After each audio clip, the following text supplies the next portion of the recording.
brought to you by Silver Pumps. Top quality और consistent performance के लिए सिर्फ सिल्वर पंप्स नाम याद रखना। गोविंद सिंह डोटासरा विधानसभा नहीं आ रहे हैं। क्यों नहीं आ रहे हैं? यह बात किसी से छुपी हुई नहीं है। टीकाराम जूली ने समझौता कर लिया और टीकाराम जूली और गोविंद सिंह डोटासरा के बीच मतभेदों की कहानियां सामने आई तो दोनों ने अपनी अपनी डफली, अपना अपना राग गाकर ये बताया कि हम साथ साथ हैं। पर सियासत की तस्वीरें कई बार अलहदा होती हैं, इसलिए ठीकरा फोड़ने के लिए कोई तो चाहिए था। तो विधानसभा अध्यक्ष वासुदेव देवनानी मिले और कुंठित लोगों की वजह से गोविंद सिंह डोटासरा विधानसभा नहीं जा रहे हैं। कब तक नहीं जाएंगे पता नहीं, जाएंगे ही। मगर अशोक गहलोत विधानसभा आए तो किनके पास गए? तस्वीरों को देखिए। विधानसभा अध्यक्ष वासुदेव देवनानी हैं और जोगाराम पटेल हैं इस तरफ, नेता प्रतिपक्ष हैं। उस तस्वीर को अगर देखिएगा आप तो आपको नजर आएगा कि किस तरह से अशोक गहलोत पक्ष और विपक्ष को लेकर खड़े हैं। अशोक गहलोत तस्वीर खिंचवाते हैं तो उसके कई मायने होते हैं और उस मायने को अगर हम समझते हैं तो फिर समझिए इस बात को कि किस तरह से वासुदेव देवनानी और जोगाराम पटेल के साथ अपने कुनबे को लेकर, जिसमें राजेंद्र पारीक भी हैं जो उस दिन टीकाराम जूली के साथ सबसे ज़्यादा सक्रिय थे वासुदेव देवनानी के साथ वार्ता में। अब ये तस्वीरें हैं, तस्वीरों का मायने अलग हो सकते हैं, मगर अशोक गहलोत ने क्या कहा इस पर बात करेंगे। इससे पहले उनकी कसरत की तस्वीरें देख लीजिए। कॉन्स्टिट्यूशन क्लब में ये 5 सितारा क्लब इन्होंने बनाया है, तो फिर मजे भी तो इनको लेने हैं। तो आज ये बता रहे थे कि हम तैयार हैं, चाहे सचिन पायलट हो या गोविंद सिंह डोटासरा हो, ये समझ जाए हम तैयार हैं। और अशोक गहलोत देखिए, सचिन पायलट जनता के नेता हैं, अशोक गहलोत नेताओं के नेता हैं। और इस बीच सबसे ज़्यादा चुनौती, आप कह सकते हैं गंभीर चुनौती, अगर अशोक गहलोत के सामने किसी ने रखी है तो वो है प्रदेश अध्यक्ष गोविंद सिंह डोटासरा।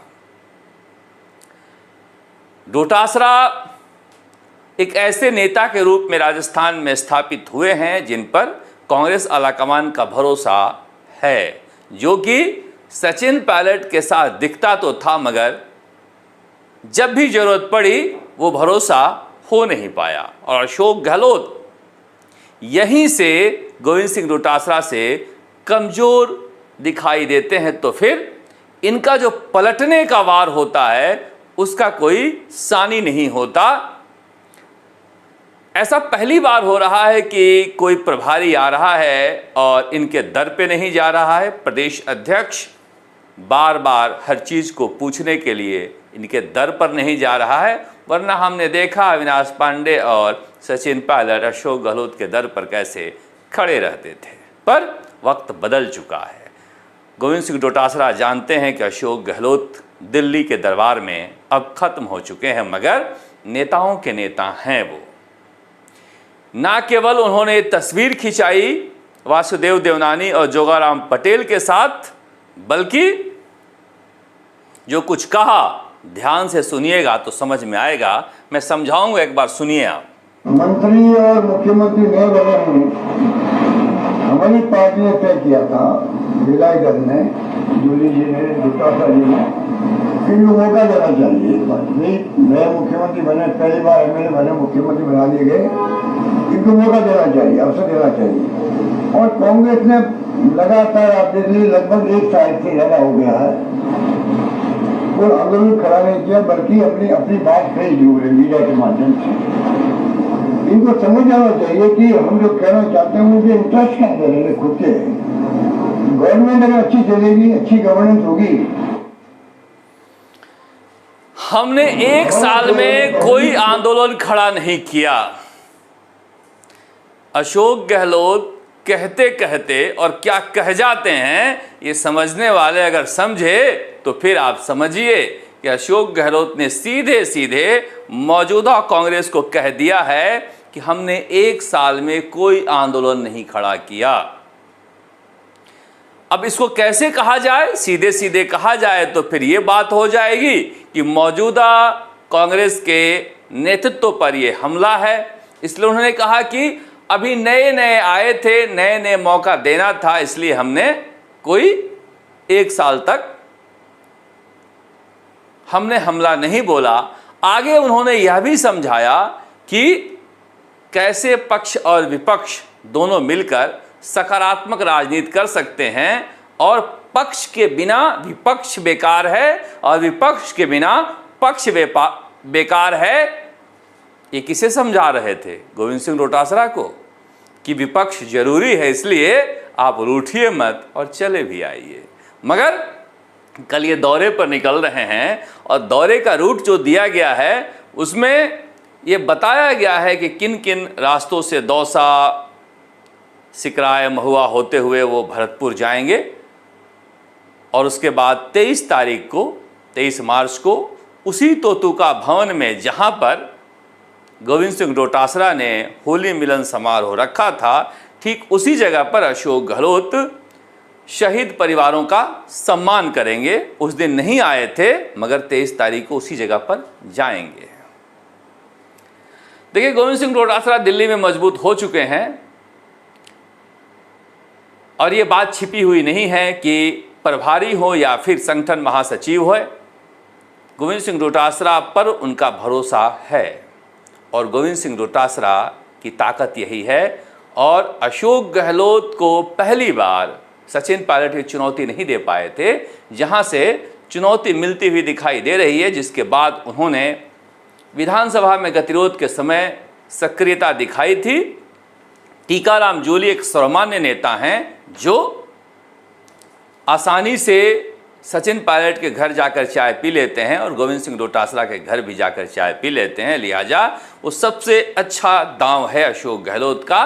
मगर दिल्ली में जब दरबार साथ ना हो तो फिर जनता के जरिए कैसी राजनीति की जाती है और जनता का साथ ना हो तो नेताओं के जरिए कैसी राजनीति की जाती है, ये 25 सितंबर को अशोक गहलोत दिखा चुके हैं। इसलिए वो मानते हैं कि सचिन पायलट से हमारा मुकाबला है ही नहीं। सचिन पायलट के राजनीतिक कौशल को वो भांप चुके हैं, वो जान चुके हैं, परख चुके हैं। वो जानते हैं कोई खतरा है तो कौन है। वैसे अब तक अशोक गहलोत के राजनीतिक सफर में उन्होंने जितने भी जाट नेता आए हैं सबको निपटाया है। जाट किलर लोग कहते हैं, कुछ लोग जायंट किलर भी कहते हैं, मगर क्या गोविंद सिंह डोटासरा दूसरे नेताओं से अलग साबित होंगे? पता नहीं। मगर अशोक गहलोत आज विधानसभा में आए और लगातार अब 23 मार्च तक सक्रिय रहेंगे, हो सकता है आगे भी रहेंगे और अगुवाई करेंगे राजस्थान में कांग्रेस का, क्योंकि जब दिल्ली कमजोर हुए हैं तो उन्हें लगता है कि वापसी का रास्ता राजस्थान में खुद को मजबूत करके ही संभव हो पाएगा। इस बीच सचिन पायलट फिलहाल अपने समर्थकों के बीच भले ही लोकप्रिय हों, मगर राजस्थान की राजनीति में किसी खांचे में कहाँ फिट बैठ रहे हैं ये समझ में आ भी नहीं रहा है, दिखाई भी नहीं दे रहा है।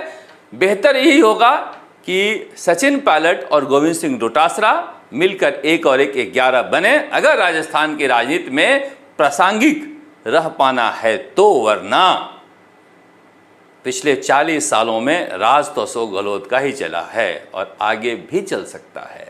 सरपरस्ती में जिसे आना है वो आ जाए, वरना सियासत में सर कलम कर दिया जाएगा।